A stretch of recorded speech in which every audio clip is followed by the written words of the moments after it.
Hi, welcome to the hangar. Today we're looking at cylinder changing.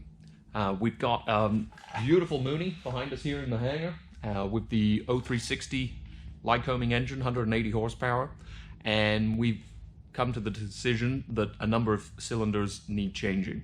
Now, this can be a pretty difficult decision to come to at times, and often they're changed too early, and other times cylinders are left on the aircraft way too late. So this is something you really want to be paying attention to, and making sure your engine is going to be in top running condition. You also need to understand that in changing a cylinder, there's a lot of things that can go wrong, so you want to do it carefully, and you want to do it in accordance with all of the service bulletins, airworthiness directives, and service manuals. So the decision's been made to change cylinders on this. We've already changed one about 150 hours ago. We had a number of issues with it, and we had some irregularities in compression, in leakage past the exhaust valve, and then we actually had a worn exhaust valve guide as well. So we did the check on the valve guides in accordance with Lycoming, and determined that the guide was well beyond its maximum allowable wear. So that decision became pretty obvious that we needed to get that cylinder off the aircraft and a replacement on. Here we are 150 hours later, and we've got another cylinder starting to go the same way. The engine's approaching its TBO. It's very close to the TBO, but it had a midlife major repair on the bottom end with bearings, and we've got a very good service history of it all the way through. It's flown very regularly, so we've got a good understanding of what's going on.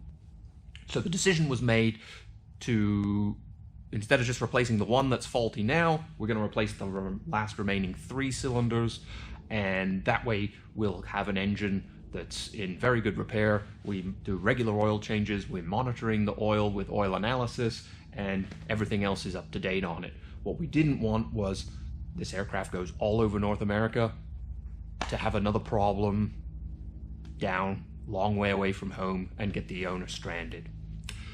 So we've got ourselves new Superior cylinders, and before we go ahead and install those, we've got to check all the ring end gaps and everything in the cylinder. I'm finding now that they are always needing filing and adjusting to make the correct end gaps, especially at the top of the cylinder where it chokes in. So this is an important step to do. If this is missed, these rings, so far these two have been so tight that the rings ends are touching each other. That's going to cause a lot of damage, reduce the wear, and reduce the safety of the cylinder. So make sure that right off the get-go you're checking each ring set with each cylinder and getting it within the limits. The specifications and all the paperwork is provided with the rings, okay? And it tells you right here, you know, you've got to check before you assemble them in accordance with their latest revision of L0401. So an important step to do here. So once all that's done, obviously we can move over to the aircraft itself and do the cylinders there. When we're removing the cylinders, we want to take that opportunity to inspect the camshaft, the lifters, and make sure everything's in good shape there.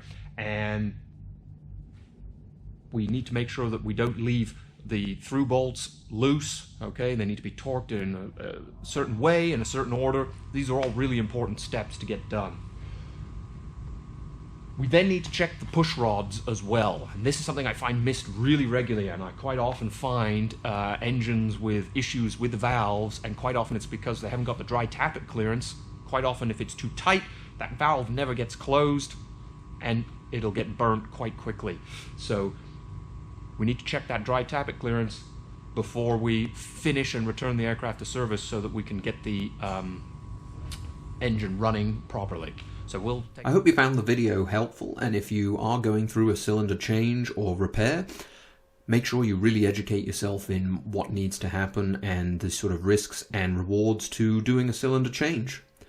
If you found the video helpful, please leave your comments below, and if you want to see any more on cylinder changing and maybe the actual actual wrenching process that goes on, we'd love to hear about that as well.